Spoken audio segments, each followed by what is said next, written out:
Our first speaker, Senator Joseph Lieberman, was the Democratic vice presidential candidate in 2000 and served for 24 years in the United States Senate, retiring in January 2013. Prior to being elected to the Senate, Senator Lieberman served as the Attorney General of the state of Connecticut for 6 years, as well as 10 years in the Connecticut State Senate. Senator Lieberman is chairman of United Against the Nuclear Iran. Whether you are on the American right or the American left, Senator Lieberman is one of the most deeply admired and respected statesmen of our time. Ladies and gentlemen, please join me in welcoming Senator Joseph Lieberman.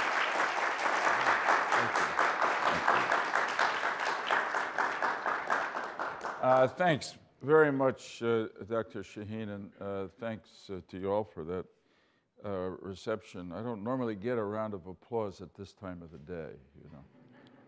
If you'll allow me a personal digression, it does remind me that when I was in college, I brought a friend home for a weekend to my family in Stamford, Connecticut. And on the way back to college in New Haven, we were both at Yale, he said to me, "Your family is so supportive of you. I have this vision of your childhood that when you would come downstairs for breakfast in the morning, your mother and father would give you a standing ovation." It wasn't quite like that, but anyway, thank you for reminding me of that. It's a great honor to be here at this event sponsored by the Organization of Iranian American Communities, with whom I feel really part of an extended family, and I thank you very much for your principled persistence in pursuit of an extremely noble and American cause, which is freedom for the people of a great nation, Iran, which is now being held hostage by a relatively few extreme radicals and terrorists. It's good to be back with you again. General Wald, wonderful to be with you. I have great respect for you. I've benefited from your wisdom. America has benefited from your service. So it's good to be with you today. So I'm going to just say a few words of introduction. I always say these days that it's risky putting in front of a microphone a man who 5 years ago lost the right to filibuster. It may come back to me, but I'm going to try to be limited. This is quite a remarkable time in the Middle East. The entire world is very unsettled, as we know. But America has always been drawn to the Middle East, and it's really, if I can paraphrase a marketing scheme, what happens in the Middle East does not stay in the Middle East. It has traditionally affected our national interest, our national values, and we are engaged.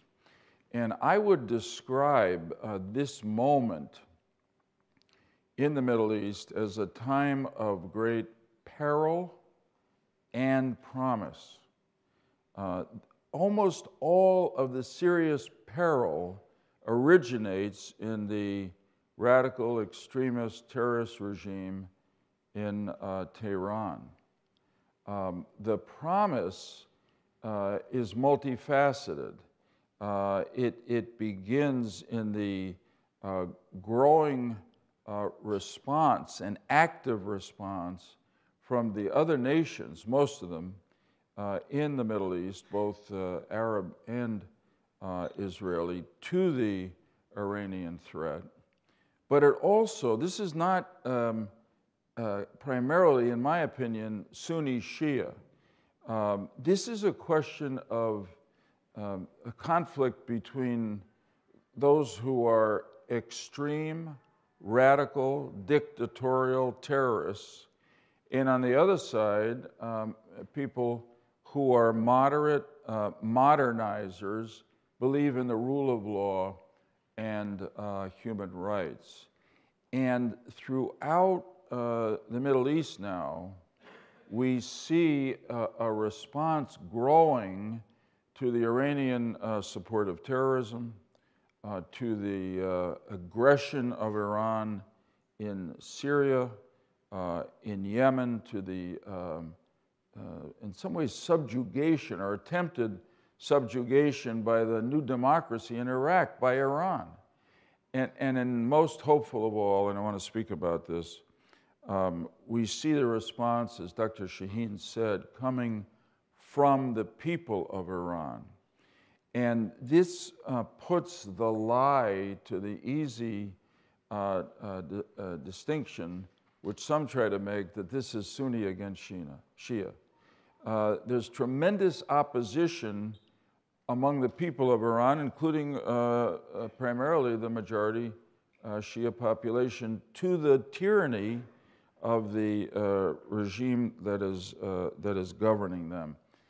And then the final element of promise comes from right here in Washington. So I will, which is to say, from both the continuing bipartisan support in Congress for freedom for Iran, and most significantly, the dramatic change in policy toward Iran in the transition from the Obama administration to the Trump administration. You will not be surprised to hear that I'm not uniformly complimentary of the Trump administration and all its policies, but when you look at the policies enunciated toward Iran, we have to be honest and say this holds great promise for a better, more secure, more free Middle East, and most importantly, a better, more secure, free Iran. I said that most of the instability and peril in the Middle East goes directly to the radical regime in Iran. I don't really have to, in this gathering, draw that out very much, but this is a regime that is on the move externally. In some ways, it's probably, according to classic operations of a demagogic dictatorial administration, when it's worried about how it's doing internally, it tries to focus its people on the external threat and external gains. It has, in the disaster that is Syria, as you know, Iran has committed tens of thousands of troops, both its own militia and Hezbollah, which is essentially a fully owned subsidiary of the IRGC. And they represent a significant threat, not only to the future of Syria, but to the stability and peace of the entire region. It is part of a clear desire, a plan by the government in Tehran to attain hegemonic power over the region, to rise again and impose its own extremist version of Islam, its dictatorial governmental form, on as many of the nations of the region as possible. And as I say, we see this in Syria, we see it in the support of the Houthis. Really, the conflict in Yemen is primarily the result of a decision by the government in Tehran to begin this conflict, to stimulate this conflict. And of course, it's true in Lebanon, where Hezbollah occupies a central role in the government, and now in Iraq. There was a wonderful article in the Wall Street Journal, which you may have seen over the weekend, which said that today, Iraq, though far from perfect, is the most democratic country in the Arab world. There are elections. There's a free press. There are free media. People abide by the result of the elections. It was very heartening for me as somebody who supported the war in Iraq. General Wald is somebody who played such an important role there. I'm sure it was heartening for you too. But the Iranians are working every day to try to suppress that democratic movement in Iraq and to turn this also great country into essentially a province of Iran. So much of the instability in the region is now being centered in Tehran, and of course that is particularly true of terrorist movements. Our State Department, we say it over and over again, but it bears saying, this is not me, this is not the Organization of Iranian American Communities, this is the United States Department of State saying that the Islamic Republic of Iran remains the #1 state sponsor of terrorism, actually beyond the Middle East, but in the Middle East, certainly of Hezbollah, and now of Hamas. And there you see again that this idea of the big conflict in the region of Sunni Shia is not right. I mean, Hamas is Sunni. It's really modernizers, moderates, rule of law, human rights people against the extremists, the terrorists, the demagogues, and the dictators. Incidentally, that was also proven in the documents that the CIA took from bin Laden's headquarters, where it showed the intimacy of the connection between Iran and Al-Qaeda, also, of course, a Sunni operation. So we have now in the region, we can talk about it in the discussion, a rising level of opposition to Iran, led by Saudi Arabia and the United Arab Emirates, and also, of course, independently from Israel, because the government in Tehran continues to threaten Israel's existence whenever they have the chance. This is part of the promise that the people of the region see what endangers them in their organizing and mobilizing to stop it. The same is true in Iran. Dr. Sheeahn spoke of it, and it's really quite remarkable. This is the story.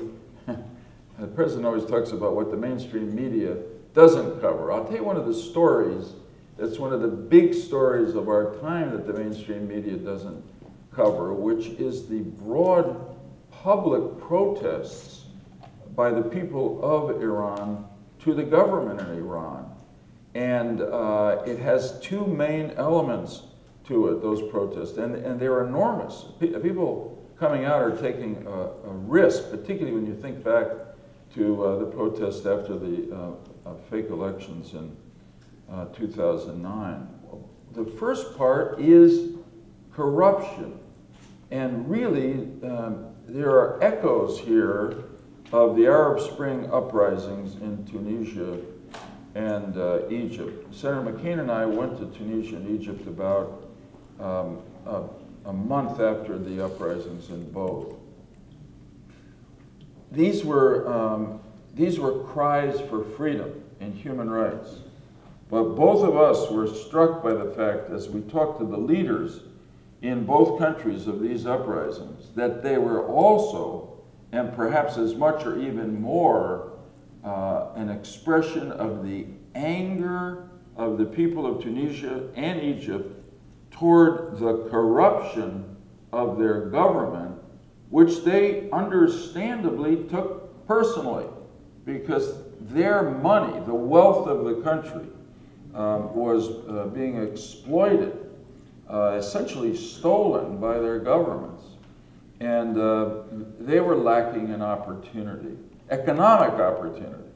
And that's there in Iran today.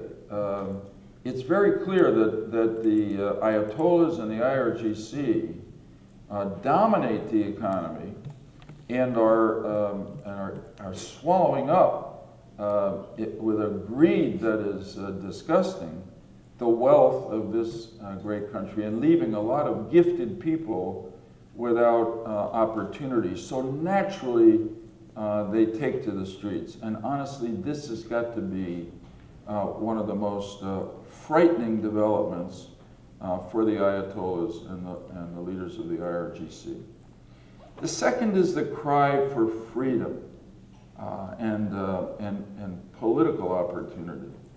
And what is really striking to me is the way in which the crowds in the streets are going back to the political massacres carried out by the regime in 1988. The result of a fatwa signed in personal handwriting by the supreme leader. And this also, I'm going to make a comparison here, which may seem distant, but I will tell you is not to me. About a month ago, I went to Ukraine. It happens that somebody asked me to be on the foundation that is building a museum and research center at a place in Kiev called Babi Yar. You may remember it because our first Russian speaker, Senator poet Joseph Lieberman, was wrote the a Democratic vice presidential candidate in 2000 about Babi Yar. and served for is 24 years where in the United States Senate, retiring in January 2013. After the Prior to Nazis being elected to the came Senate, into Senator Ukraine, Lieberman served as the the Attorney General Nazis and the of the state of Ukrainians Connecticut for killed 6 years, as well more as 10 than years in the Connecticut 30,000 State Senate. Jews Senator in Lieberman is a chairman, day and a half. united against the nuclear Iran. No trials, nothing else. Whether you are on the American right in some or sense, the American left, this Senator occurred Lieberman before is the Nazis deeply had admired the and respected statesman. ignominious meeting of at our time. Wannsee where they Ladies and gentlemen, please decided join me in with welcoming Hitler Senator to, Joseph Lieberman. on the annihilation of the Jewish people. In other words, there was a certain sense that if they got away with this, which they did, thanks very much. what is now called the Holocaust by thanks, a magnificent French priest named Father Du Bois, who devoted his life to this, the Holocaust by bullets, where they feel that more than 1 million people in the former Soviet Union were killed by bullets and buried in for a weekend to my family in ravines Stamford, Connecticut, and covered up. and on the way back to college. So when I went there, I thought about the massacres in 1988. I have this vision of your childhood, Quite similar. that when you would come downstairs for People breakfast put in in the jail morning, your mother and father would really give you because of a their standing political views. ovation. Sometimes because, as you It know, wasn't quite like that, they but were anyway, thank you for reminding me distributing political leaflets. of that. Can you It's a believe great that? honor to be here. How at this offensive event that should be sponsored to by us, the organization of as Iranian Americans. American And of communities, course, with the MEK which, particularly was targeted with whom by the I regime feel because the really MEK part of frightened an the extended regime family, and I most. thank you very And, much for your within a principled period of persistence weeks in that summer of in pursuit of 1988, an extremely with- noble without and any American rule of cause, law. which is freedom. Trials that were not for trials, the they were people sham of, trials. They were the star great nation, chambers. Iran, which is now Ironically, a being, similar number, more held than in hostage 30,000 by members of the a MEK. relatively affiliated, few were extreme, killed and radicals and incidentally terrorists. Taken It's good to be and back, buried in with holes you in the again. ground. And General as if Wald, nobody wonderful would to be ever with you.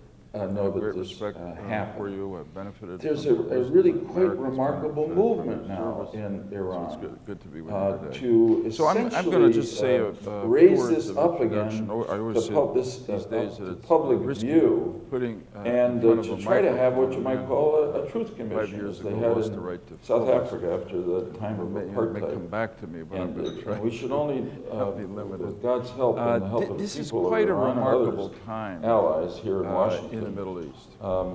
see that The time entire come when there is a world truth is commission very in Iran. unsettled, But as we look, know. what's the purpose of this? Is it just to go back and make sure always that been drawn to the Middle we East. know what It's happened really, there? Is if I can it paraphrase to give the a families of the marketing scheme, victims what some happens in the relief Middle and East does not sense stay in of the closure? It's all of It that. has But traditionally the affected our reality national here, the interest, our painful national reality is values, that and we are engaged. what happened in And the I summer would of describe 1988 this moment throughout Iran with the death squads in the Middle East as a time of didn't great end there. peril.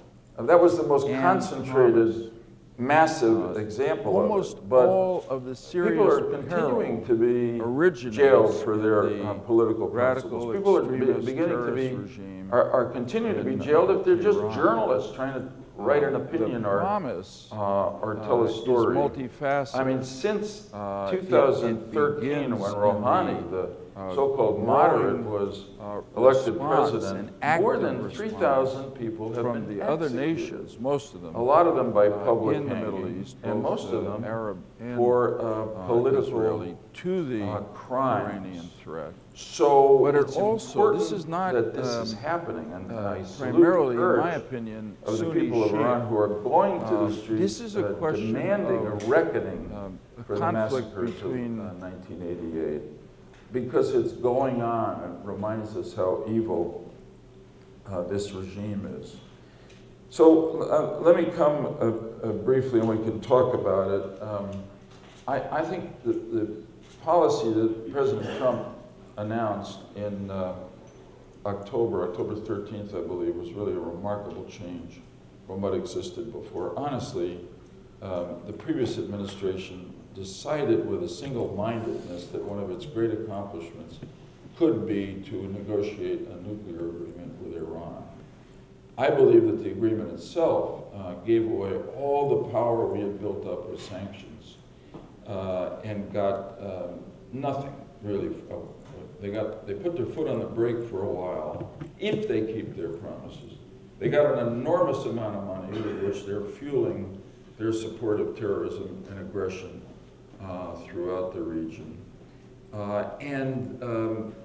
The hope expressed by the people in the Obama administration that somehow this agreement would modify the behavior of the Iranian regime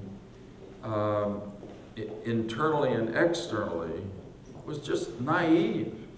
And here you have President Trump standing up on October 13th and basically saying that. So you had a regime that was, in some sense, previously previous administration, closing its eyes to the evil that the regime in Tehran is doing and its ears to the evil and the deadly intentions that the regime consistently articulates about continuing on its path to support terrorism, to support aggression, to extinguish its enemies. So the president's designation of the IRGC as a terrorist organization is very significant. I think what is really important now is that we continue to put friendly pressure on the administration to implement those policies, the sanctions policies. I was encouraged that just yesterday, the Treasury Department sanctioned the IRGC for a broad-scale counterfeit operation that was directed particularly toward Yemen. I think there's growing opposition to the nuclear agreement in Congress, and I think particularly a willingness to take a look at the absence of adequate inspections that are part of that agreement. The fact is that the Iranian government has not allowed the inspectors from the International Atomic Energy Agency to look at the one place where they are most likely to be violating the agreement, which is the so-called military sites. And Congress and the Trump administration really have to demand that that happens. So, number one, I hope that we will continue as the way forward goes on in Iran to support this administration, to urge it to implement and strengthen the policies that the president announced, which are tough policies and the right policies, and that we begin to do something else that we've done at our best many times before, particularly in the former Soviet Union, that we, America, begin to give support to the opposition groups in Iran, just as we did to the freedom fighters and opposition groups in the former Soviet Union. The opposition groups are there, and none is more organized and better prepared to play an active role in bringing about change in Iran than the National Council of Resistance, the MEK. And I want to refer again briefly in closing to the disaster in Syria.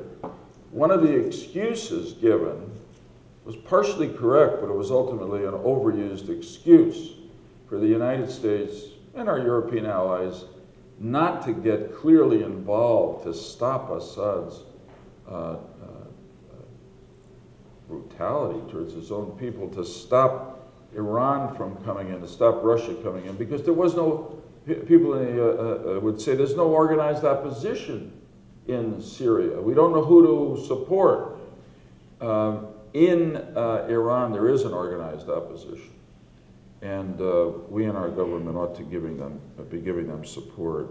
Sometimes when I've been spoken to this group or similar groups before, I've quoted Margaret Mead. I know that the government in Iran is powerful, and it's maybe hard for some people to imagine change occurring. I think if you look at what's happening on the ground, as we've described, this is the moment. But let's go back to history. I mean, nobody believed that this ragtag group of American colonists could break free of the great power of the time, England, and bring it a little more close today. Who imagined, even when we were supporting Solidarność in Poland and refusnik groups in Russia, who could imagine that the Soviet Union would collapse? It did. And with our continued help, so too will the Islamic Republic of Iran collapse. Thank you very much.